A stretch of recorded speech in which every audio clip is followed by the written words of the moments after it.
It's really easy to see a life of faith as a life of perfection. And it's not. I think that's one of the primary reasons we have the Bible. The Bible, the Lord's Word, it's filled with all kinds of examples of people who made all kinds of mistakes. I mean, there is no one in there who doesn't make a mistake. Believe it or not, even Jesus in there makes some mistakes, says the wrong thing, at least one very famous time where he says the wrong thing. So it's not about living a life that is perfect. It's about living a life that's meaningful and incorporating it all, finding that deep wholeness, because we've got to know that just that timber of like, you have the mistake. Of course we're going to have these mistakes in life. And once we make the mistake, accountability. And how can accountability look for all of us? What does accountability really look like? And what's really healthy accountability? And then coming out of that, we have the mistake, we have accountability, and then what's the new life that we can start to build out of that? And it's a life, friends, I think that's a very rich life. I've said this here before, friends, and if you haven't heard it, it's just such a great analogy, and this is from Thich Nhat Hanh. He said life, we can think if we have a glass full of rubbing alcohol and a glass full of what he called muck, dirt, mud, leaves, all manure, all that stuff. He said, where would you plant a seed in your life? Well, the answer is obvious. But so much of the time with religion, we think, no, it's the rubbing alcohol. That's the best part. But it never is, right? It's in the stresses and the strains and the moving forward and the journey. That's where growth really happens. And we're going to look at a very famous story about that. I'm going to read the story for you here, and then we're going to start to pull it apart after the first song. So the story starts here with John. The teachers of the law and the Pharisees brought in a woman caught in adultery. They made her stand before the group and said to Jesus, "Teacher, this woman was caught in the act of adultery. In the law," Moses means the Old Testament law, "Moses commanded us to stone such women." That's stoning them to death is what that's referring to. Now, what do you say? They were using this question as a trap in order to have a basis for accusing him. But Jesus bent down, started to write on the ground with his finger. When they kept on questioning him, he straightened up and said to them, "Let any one of you who is without sin be the first to throw a stone at her." Again, he stooped down and wrote on the ground. And then the next one, part 2 here. At this, those who heard began to go away one at a time, the older ones first, until only Jesus was left with the woman, still standing there. Jesus straightened up and asked her, "Woman, where are they? Has no one condemned you?" "No one, sir," she said. "Then neither do I condemn you." Jesus declared, "Go now and leave your life of sin." So as we get ready for our first song, so much of this, friends, is going to be learning just, here's the mistake. How do we move forward? What are specific steps we can take? And how do we learn the whole thing to just breathe? Just simply breathe. And it's not a breathing that says bad things don't happen or we don't make bad decisions or other people don't make bad decisions. No, it's a part that just breathes and is able to just say, we're just going to breathe and we're going to figure it out. So thank you. Thank you for joining us at New Church Live today as we figure it out together, as we learn to just breathe, and as we learn to maybe hold our big mistakes in a slightly different way. So friends, welcome. Welcome to New Church Live.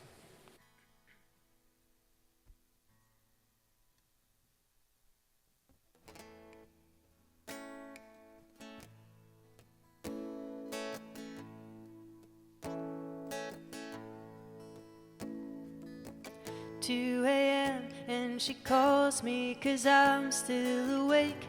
Can you help me unravel my latest mistake? I don't love him. Winter just wasn't my season. Yeah, we walk through the doors, so accusing their eyes, like they have any right at all to criticize. Hypocrites, they're all here for the very same reason. 'cause you can't jump the track. We're like cars on a cable, and life's like an hourglass glued to the table. No one can find the rewind button, girl. Cradle your head in your hands and breathe. Just breathe. Oh, breathe. Just breathe.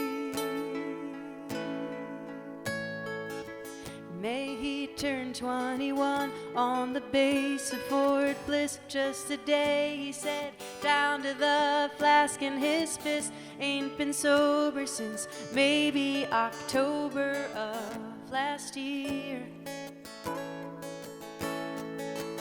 Here in town, you can tell he's been down for a while. But my God, it's so beautiful when the boy smiles. Wanna hold him. Maybe I'll just sing about it. 'Cause you can't jump the track. We're like cars on a cable. Life's like an hourglass glued to the table. No one can find the rewind button, boys. So cradle your head in your hands and breathe.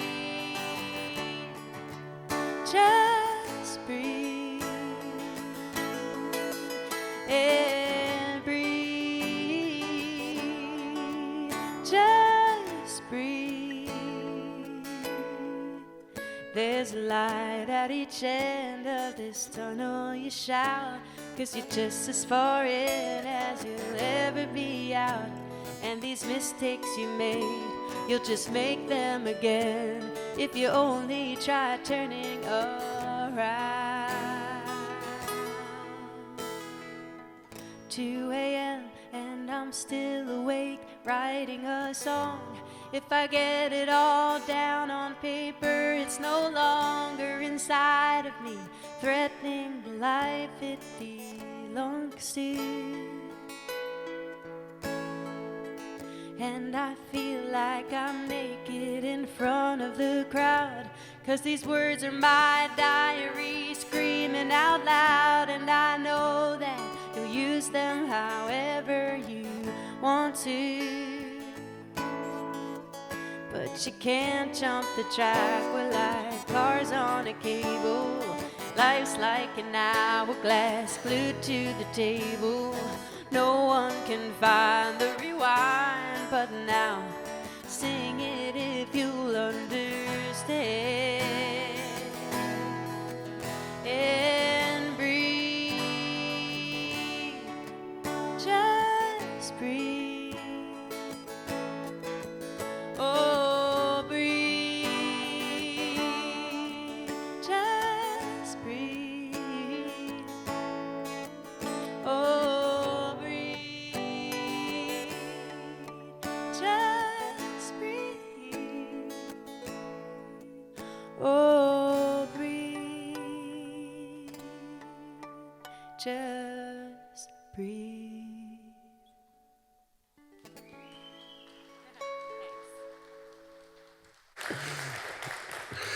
That's really good. Emily started out, they were practicing that song. I said, that's how we're starting church today. Because if you can come out of here today and with a smile, we can just learn to breathe because you know, it is hard and we carry stuff. I know as somebody who used to be an administrator and a teacher, you know, every couple of years a student will come up to me and is like, Mr. Blair, I'm so sorry for blah, blah, blah, blah, blah. And there's part of me is just like, just breathe. Just breathe. It's part of life. And let's do it. Let's talk about it in a way today. Let's learn together from the Lord's word. But let's learn together in this spirit where we do bring a little bit of joy to it and a little bit of, we're just going to breathe. And really remembering the whole time, we're going to hold it with accountability.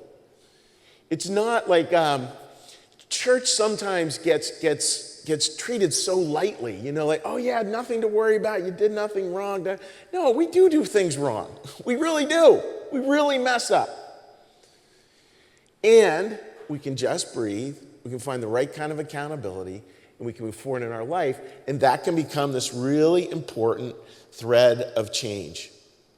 Now it's interesting with this story because it's one of the most often, I think, preached ones probably in the whole Bible. And it's filled with all kinds of things. And today we're going to sort of expand it out a little bit. Because a lot of the time when we look at this story, we look at the woman who was caught in adultery. And literally, like, she was caught in adultery. No ifs, ands, buts. Her guilt is never up for question. But it's interesting because there were numerous failures in this story that are more subtle, but I think are also important for us to look at. The Pharisees, that's the word for the super conservative clergy at the time. The Pharisees, clearly, they were failing. The group was clearly failing. And she was clearly failing. And who's Jesus out? And we'll come back to this in a little bit. Who is Jesus out to help? He's out to help the whole group. To share a lesson of accountability and compassion with all of them. Making this such a powerful story on many, many different levels.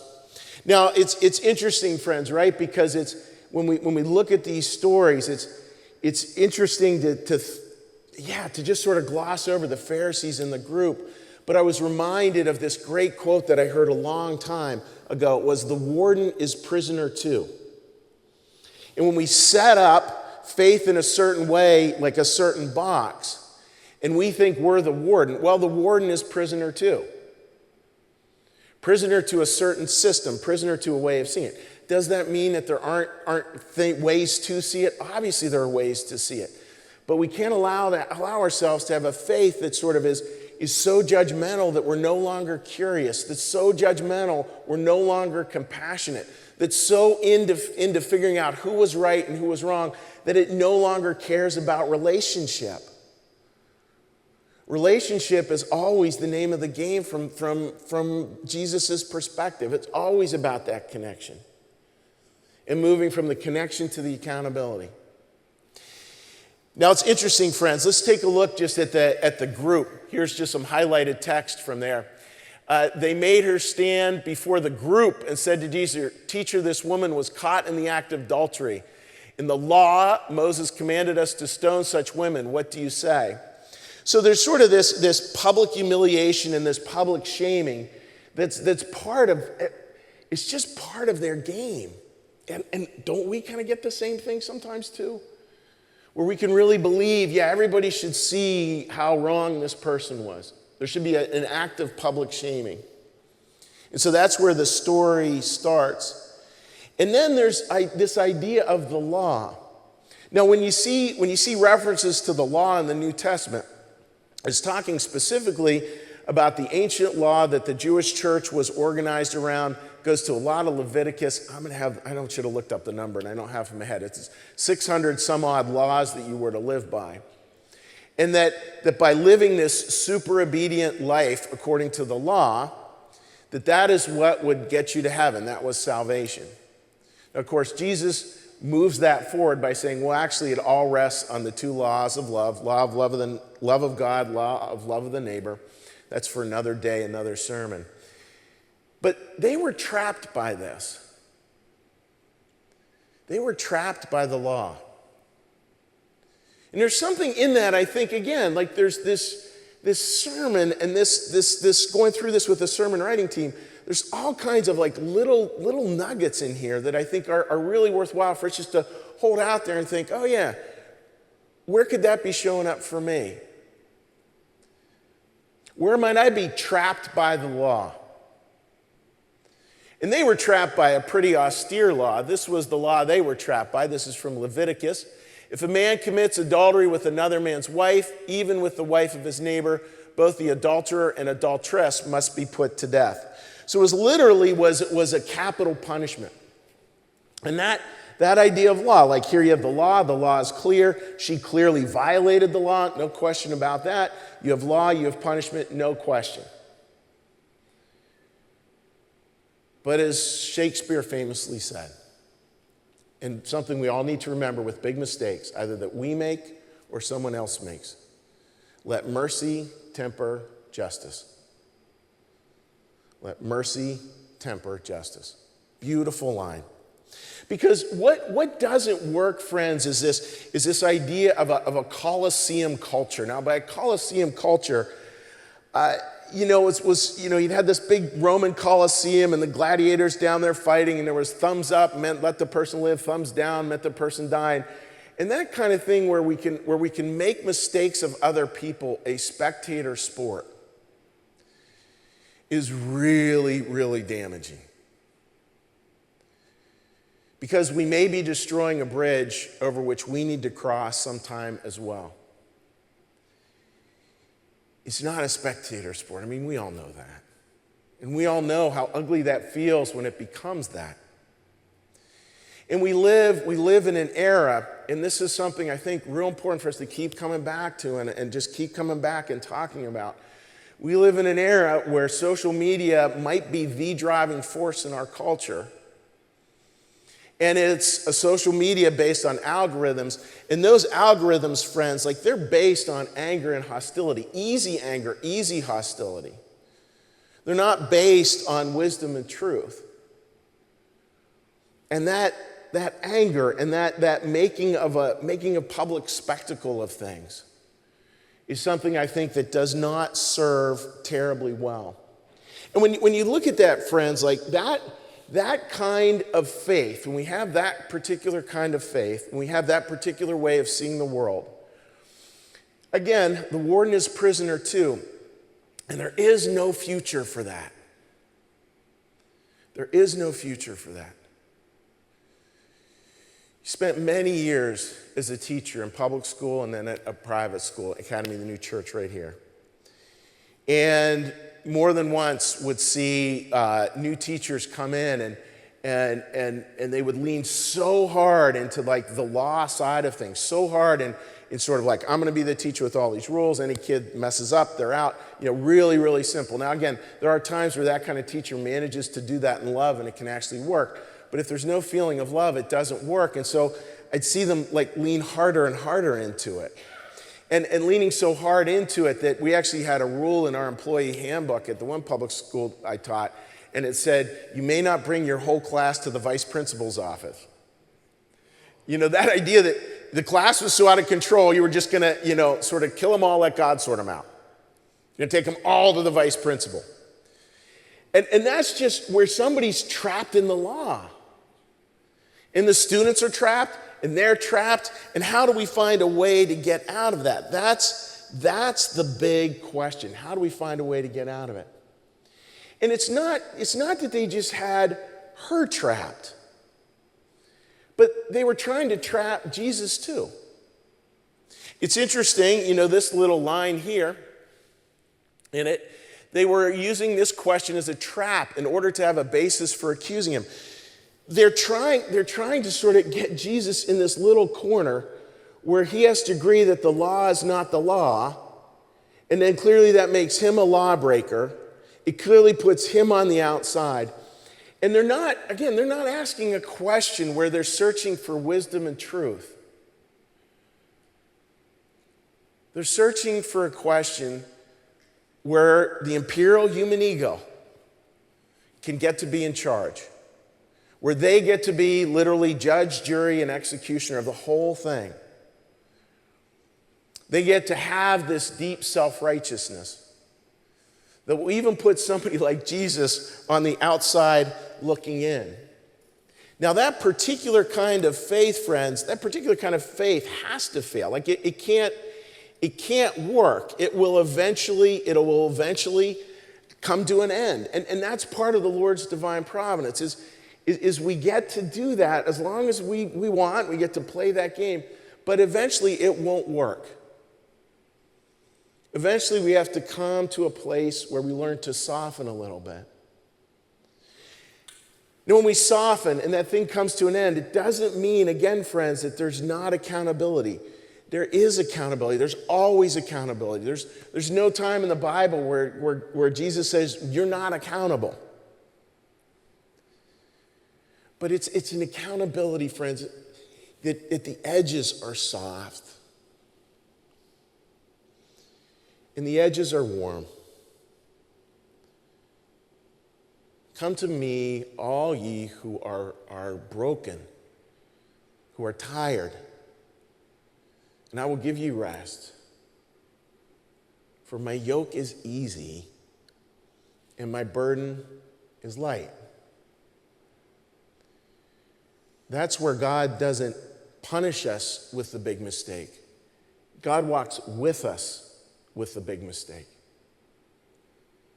It's a very different, I think, approach to this. And we can see this need for an end. This is a piece from the book Secrets of Heaven.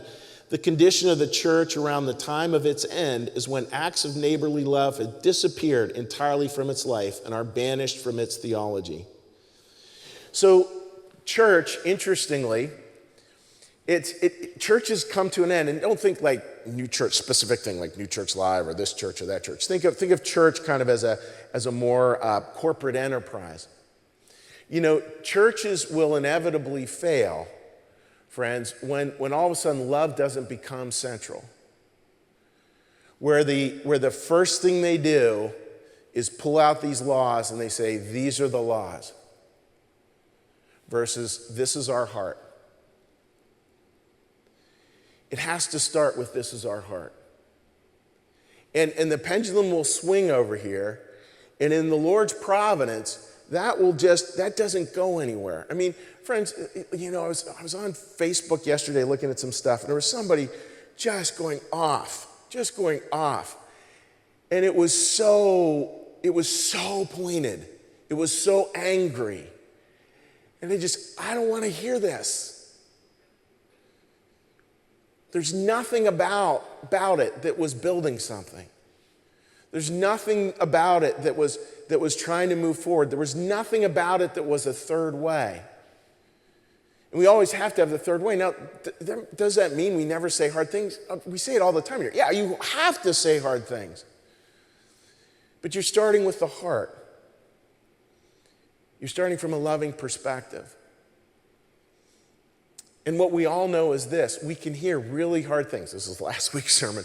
We can hear really hard things when they're said from someone who we know is a loving person. We can hear them, they can change us, they can start to make the world a different place. It's interesting, friends, again, because this question, which we alluded to a little earlier, who is Jesus interested in healing in this story? And the fact is, he's interested here in healing everyone in this. And how does he do that? How does he offer healing? Well, it's interesting. He doesn't turn it into a court. He doesn't ask people to weigh the evidence for the prosecution and the defense to make their case.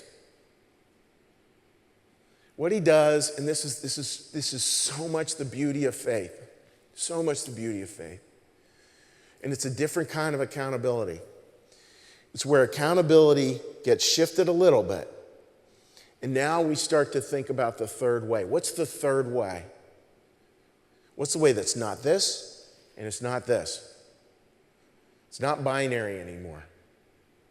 But this is a place where we can start to find a new way, a third way that really in its beauty, because it's able to hold it all.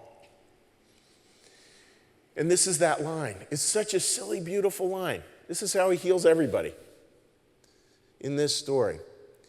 Let any one of you who is without sin be the first to throw a stone at her. Again, he stooped down and wrote on the ground. And notice when he does that, Jesus bent down, started to write on the ground with his finger. When they kept on questioning him, he straightened up and said to them, let any one of them who is without sin be the first to throw a stone at her. Again, he stooped down and wrote on the ground. Now, there's lots of conjecture about what he was writing that gives the context for this. I think the last time I preached on this topic, which is probably about 10 or 15 years ago now, quite a while, you know, there's a beautiful idea that in the Ten Commandments, that commandment number 5, there's a number of lists of the Ten Commandments, by the way. There's like 3 different lists in the Bible. And in one of the lists, commandment number 5 is thou shalt not murder. That's kind of a cool way to hold it. Jesus writing 1, 2, 3, 4, 5. And he gets to number 5 and he just stops and says, well, let the person without sin cast the first stone. Friends, you think about the healing that went on from that. Let's just stand in the place here of the Pharisees and with some of those in the crowd. One of the biggest traps we can fall into is the trap of self-righteousness. And that can be based on a justified resentment. It can be based on any number of things. But self-righteousness is really a challenge when we get to that place. And self-righteousness, the problem with it is with a lot of things, is that we carry a grain of truth from our faith, and we take it in here, and we grow it. But as C.S. Lewis says, it becomes a heresy in and of itself. And that self-righteousness, growing out of the tree of faith and of love of God, it becomes, he said, it becomes a branch that becomes an axe handle that then becomes the way we chop down the whole tree. Reading about self-righteousness, interesting from a Swedenborgian perspective. Swedenborg asks us to think of it this way. It's just like, hey, just think of this. He said, well, one of the reasons that angels are so big about steering us away from that is that if we go down that path, there's all sorts of spiritual trials right around the corner for us. And I don't see that as spiritual trials like we're going to go through all these big temptations or something like that. But it's like our life is going to be pretty rocky. Because how do you connect with people? If we're really self-righteous, if we're really sure that we have it right and they have it wrong, here's the law, here's punishment, end of story, no room for compassion, our life's going to be difficult. Our life is going to be a trial. And it may not be externally a trial. It may look perfect on the outside. But what we're going to miss, friends, what we're going to miss, and this is such an important concept, we're going to miss the humble compassion. The humble compassion that makes such a difference in the world. We'll never understand the wisdom of tenderness. We'll never understand Jesus in the Beatitudes. Blessed are the peacemakers. Blessed are the poor in spirit. We'll never get to that. Because we will have put ourselves way up here. And that's what Jesus is trying to shift here. And can we go back, Marcus, to that previous slide? Let any one of you without sin be the first to throw a stone at her. You would think, right, that the Pharisees, the professional clergy, that they would be the first ones. Because they had spent their lives living a life without sin because they'd lived it exactly according to the law. But just imagine, folks, how different that would be to hear those words and just to feel your whole being shift. Because you knew you were every bit as much a sinner as this woman. You're every bit as broken, every bit as blessed, by the way, too. But that's come with passion suffering. That's where we're able to humbly suffer with someone. My guess is this. That was probably the first time they saw her tears. That was probably the first time their eyes were opened to see her suffering. And no doubt the suffering of her family. And what an incredibly different place. It's interesting, friends, too, and I've preached on this, I think 3 times now, way back when, way before New Church Live. I remember preaching on this, and I'd read a sermon, and it just had this beautiful line, like imagine as Jesus says these words, and no doubt she was tearful, no doubt she was downcast, no doubt she was looking at the ground. And imagine for her, after being publicly humiliated like that, and what does she hear next? She hears Jesus' beautiful words, and then she hears the stones dropping. Let's just breathe with that for a minute.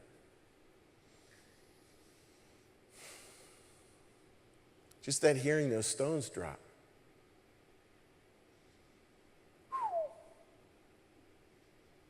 There's something to think about. There's a way to understand compassion and how compassion gets right to our heart. You can only imagine what that did for her. And friends, it reminds me of this beautiful, beautiful line from the Bible. Which of you, if your son asks for bread, will give him a stone, or if he asks for a fish, will give him a snake?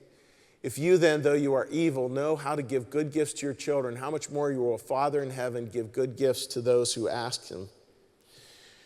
I think, friends, there's so much to that, right? And the Bible has this beautiful way of sort of wrapping around in itself, and this little theme will pick up on that little theme. When you look at the idea of this beautiful line of Jesus, like, who would give somebody a stone if they're asking for bread? Well, the fact is, we would, a lot of the time. And in dropping those stones, we're able to pick up bread. We're able to offer something different. I mean, even friends, like thinking through, we have a Holy Supper communion service coming up. You can find out details on our homepage. Susan and I are going to be hosting it at our house. And, with the beauty of that, right? Like here, Jesus gathered with his 12, and he doesn't go around giving them each a stone. He doesn't go around talking about how persecuted he is, or how wrong all this is, or how can this be, what's about to happen. He breaks bread. No stone. Breaks bread. Now, friends, so much of our life, we can figure out ways to live into that. And as they come out here for the middle song, like, think through for yourself, what does that look like?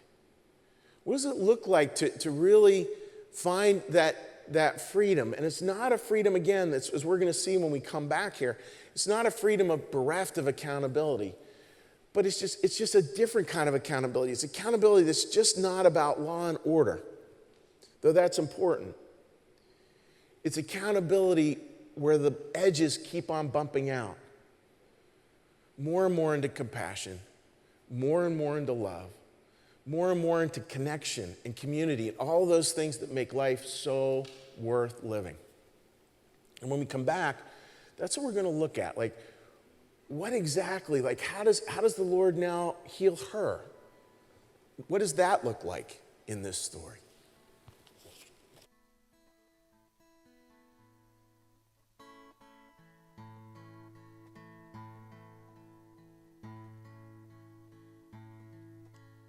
Yesterday, all my troubles seem so far away. Now it looks as though they're here to stay. Oh, I believe in yesterday. Suddenly, I'm not half the man I used to be. There's a shadow hanging over me.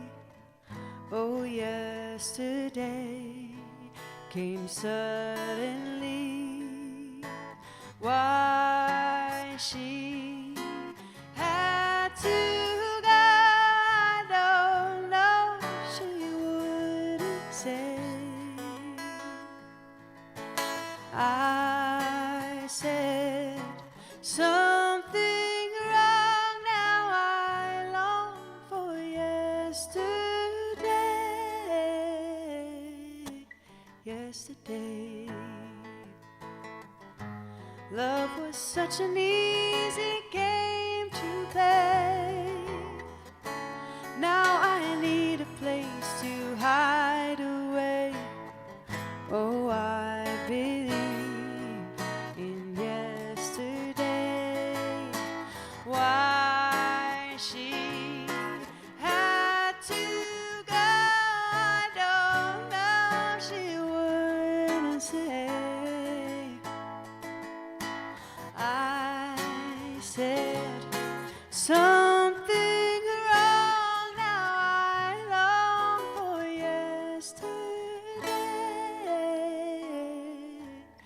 yesterday. Love was such an easy game to play. Now I need a place to hide away.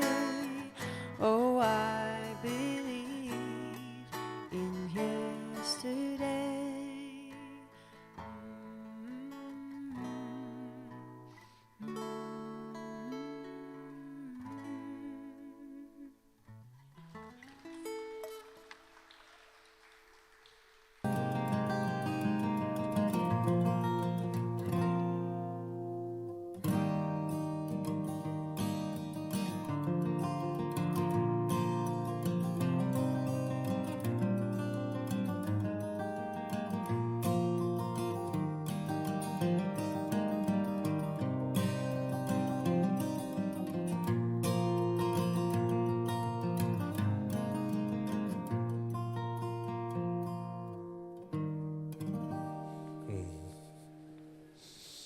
Well, I love what our musicians bring to church, because you just get this sense, right? And life sort of does a lot of the time when we're looking at the mistakes we make, the mistakes others make, the mistake we make as groups.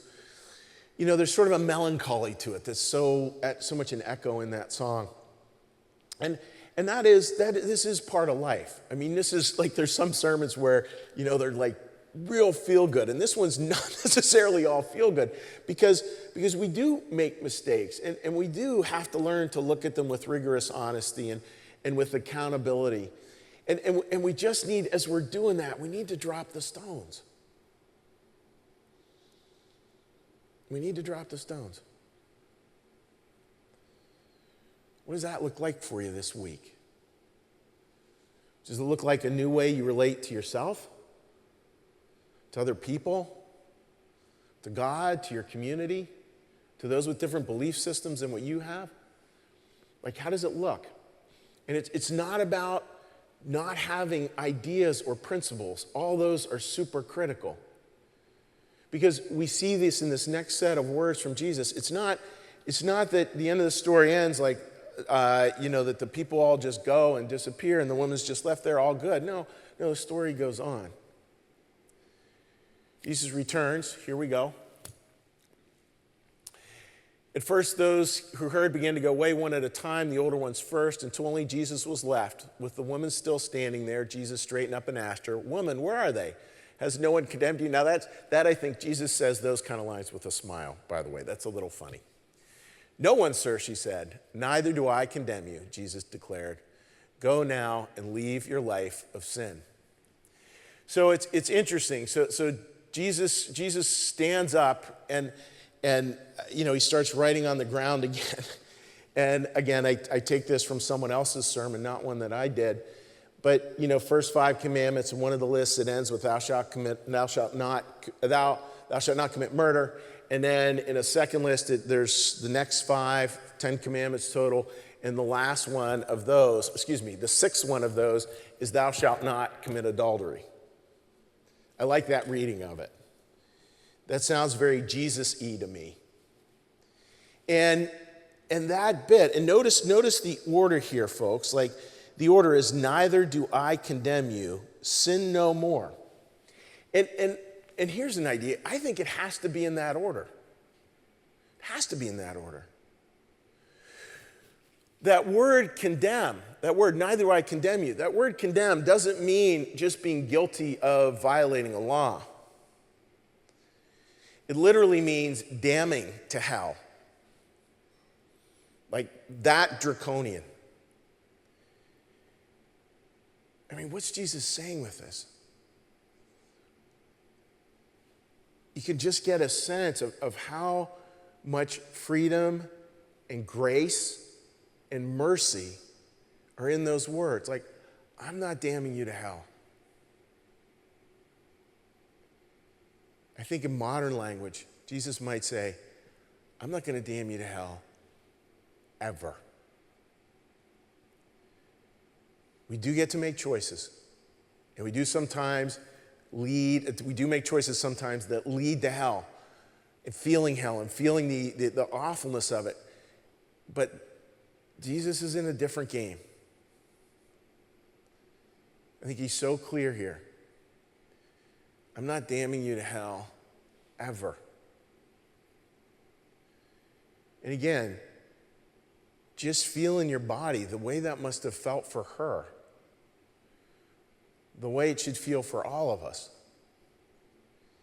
And then he has this beautiful line, go and sin no more. I love that bit. And it's this accountability, where this kind of accountability where life meets truth. The truth is she can't keep on doing that. It's destructive. And she's not going to find her true self that way. And Jesus wants her to be free, and he wants her to be free of that. And the way to find that freedom is within this context of a loving God, where it's using Ian Lamott's famous quote here, this view of Jesus where it is never, to use a baseball analogy, it's never the bottom of the ninth. Ever. Ever. Like literally forever. Never the bottom of the ninth. And that should allow us, that should be a context where we can hold a way to do things differently, and a way to see life differently, and a way to find different forms of accountability, so that when we make the big mistake, we can find the rigorous honesty we need to get back on our feet, to get back into our lives, to get back to the life that God intends. And friends, here's the amazing part. Probably those people in your life who've made the biggest mistakes for the longest periods of time and have somehow gotten it straightened out, they're going to be your teachers in this realm. Because they know stuff. They know how to move forward. And they're going to be just a fountain of wisdom. Because so much of life's journey, again, is this law and healing thing. Like, how do we keep on becoming a force for healing? That's what the call really is. We can't cure a lot.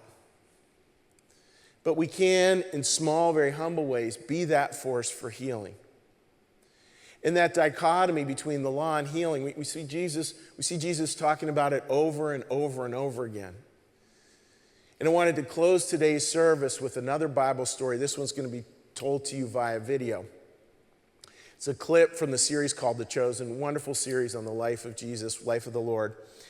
And it's where a woman who has an issue of blood is what's referred to. So she's hemorrhaging all the time. And she's trying to touch Jesus so that she can be healed. And we see kind of the law and we see kind of healing. The law said she's unclean. She's ritualistically unclean, so she can't come anywhere near Jesus. But that doesn't mean Jesus can't come near to her in a certain way. Take a look at this clip from The Chosen.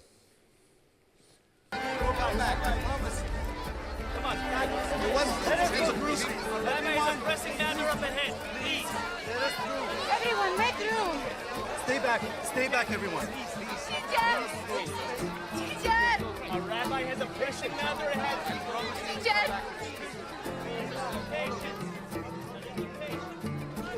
No. Please, no. Calm down.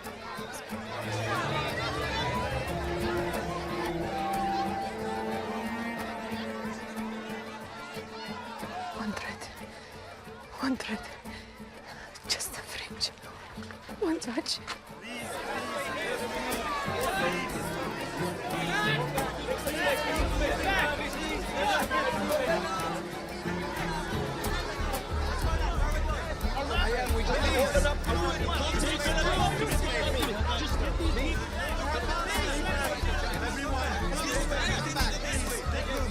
One thread. Just a fringe. One touch. One thread. Just the edge. Only a thread. You! I know you! Get away from him! Stop it, please. Rabbi Yosef! Rabbi Yosef! This woman bleeds. She is unclean. We removed her. Please, I promise I won't touch him. I just need to... Woman, please, we can help you, but not now. Sorry. Try tomorrow. No, please, just a moment. Just start.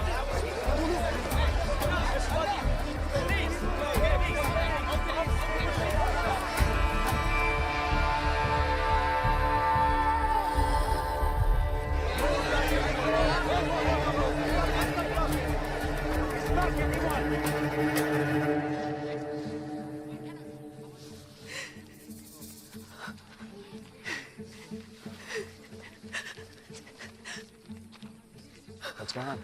What's wrong? Who touched me? Everybody back. I asked the question. Who touched me?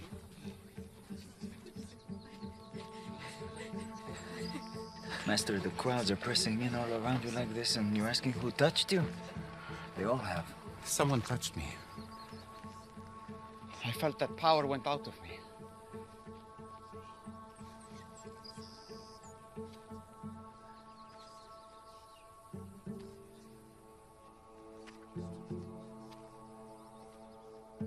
Whoever touched me, come forward. Teacher. It was me. Just the fringe of your garment, only the edge, I promise. You are not unclean. Why my garment?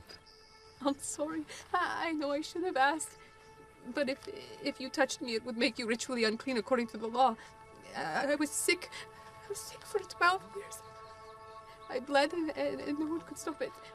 But I believed if I could just touch a piece of your garment. And I was right. I was right.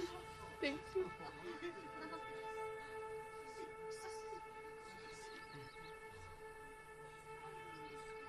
Who told you I could heal? A man from the pool. And he was right. The blood has ceased.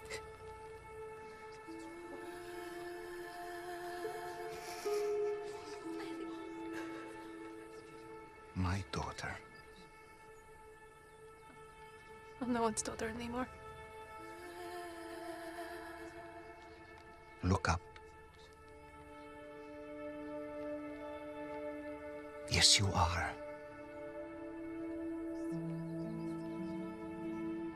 Daughter. It wasn't my piece of clothing that healed you. But it was instant. I felt it right away. I know, but it wasn't this. It was your faith.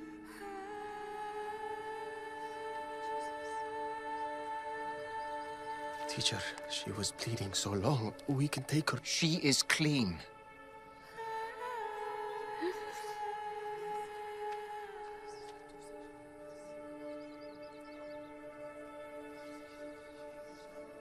You have blessed me today. And I know. My daughter, I know it has been a fight for you for so long. You must be exhausted.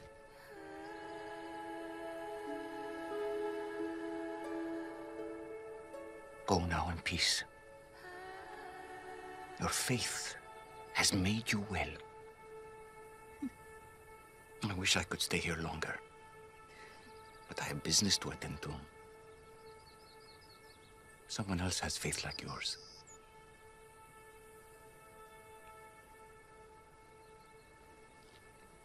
But I'm so glad that we found each other.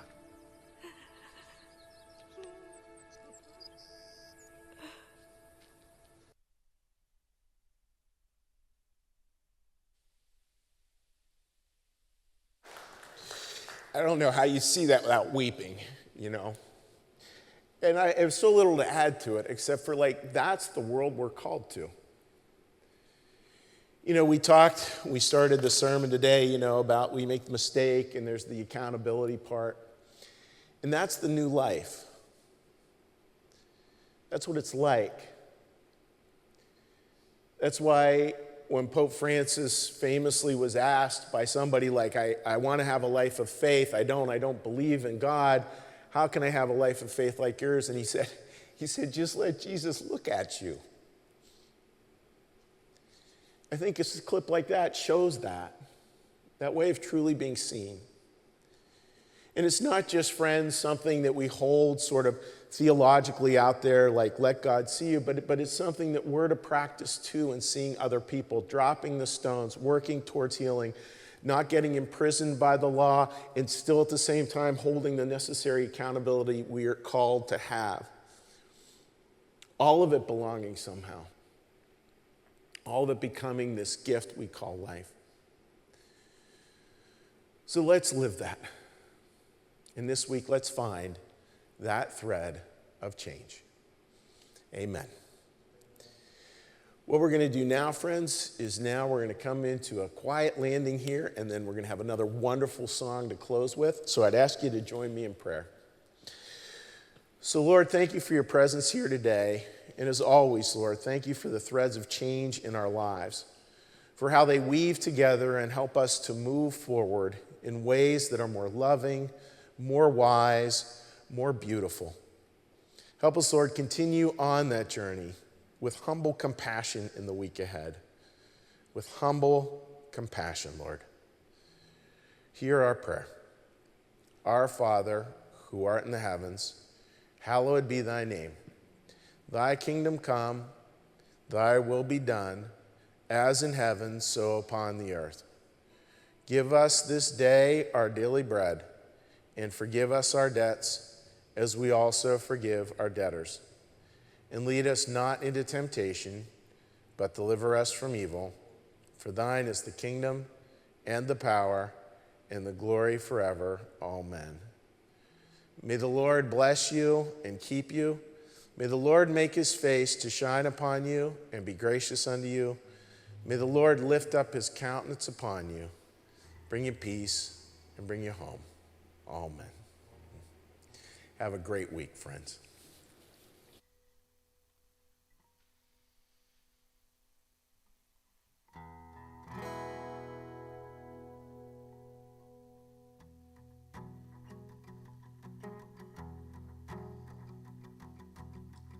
I can almost see it, that dream I'm dreaming, but there's a voice inside my head saying, you'll never reach it. Every step I'm taking, every move I make feels lost with no direction. My faith is shaking, but I gotta keep trying. Gotta keep my head held high. There's always gonna be another mountain. I'm always gonna wanna make it move. Always gonna be an uphill battle. Sometimes I'm gonna have to lose. Ain't about how fast I get there. Ain't about what's waiting on the other side.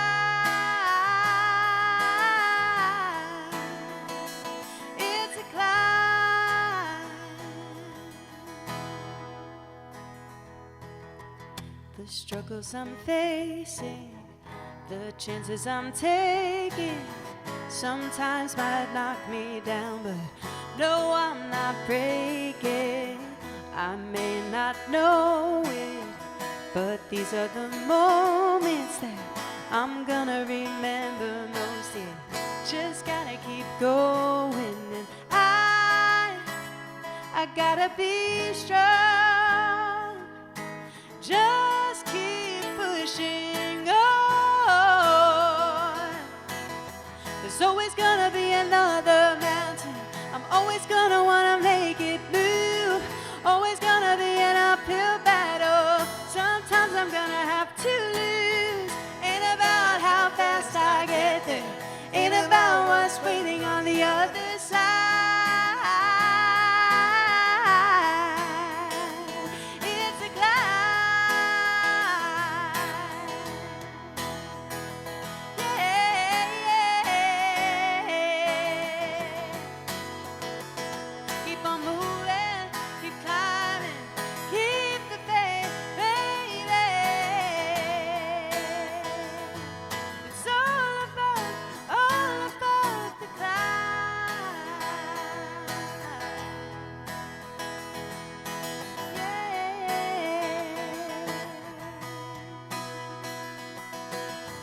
There's always gonna be another mountain.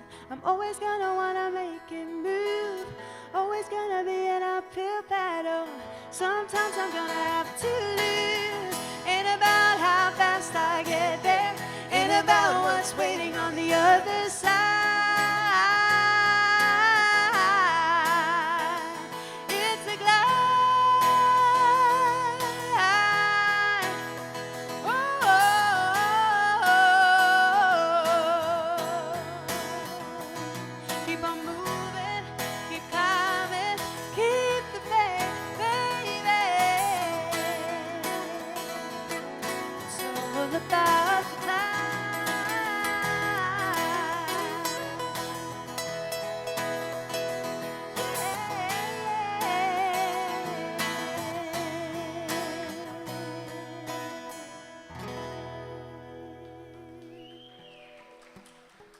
Thanks, everybody.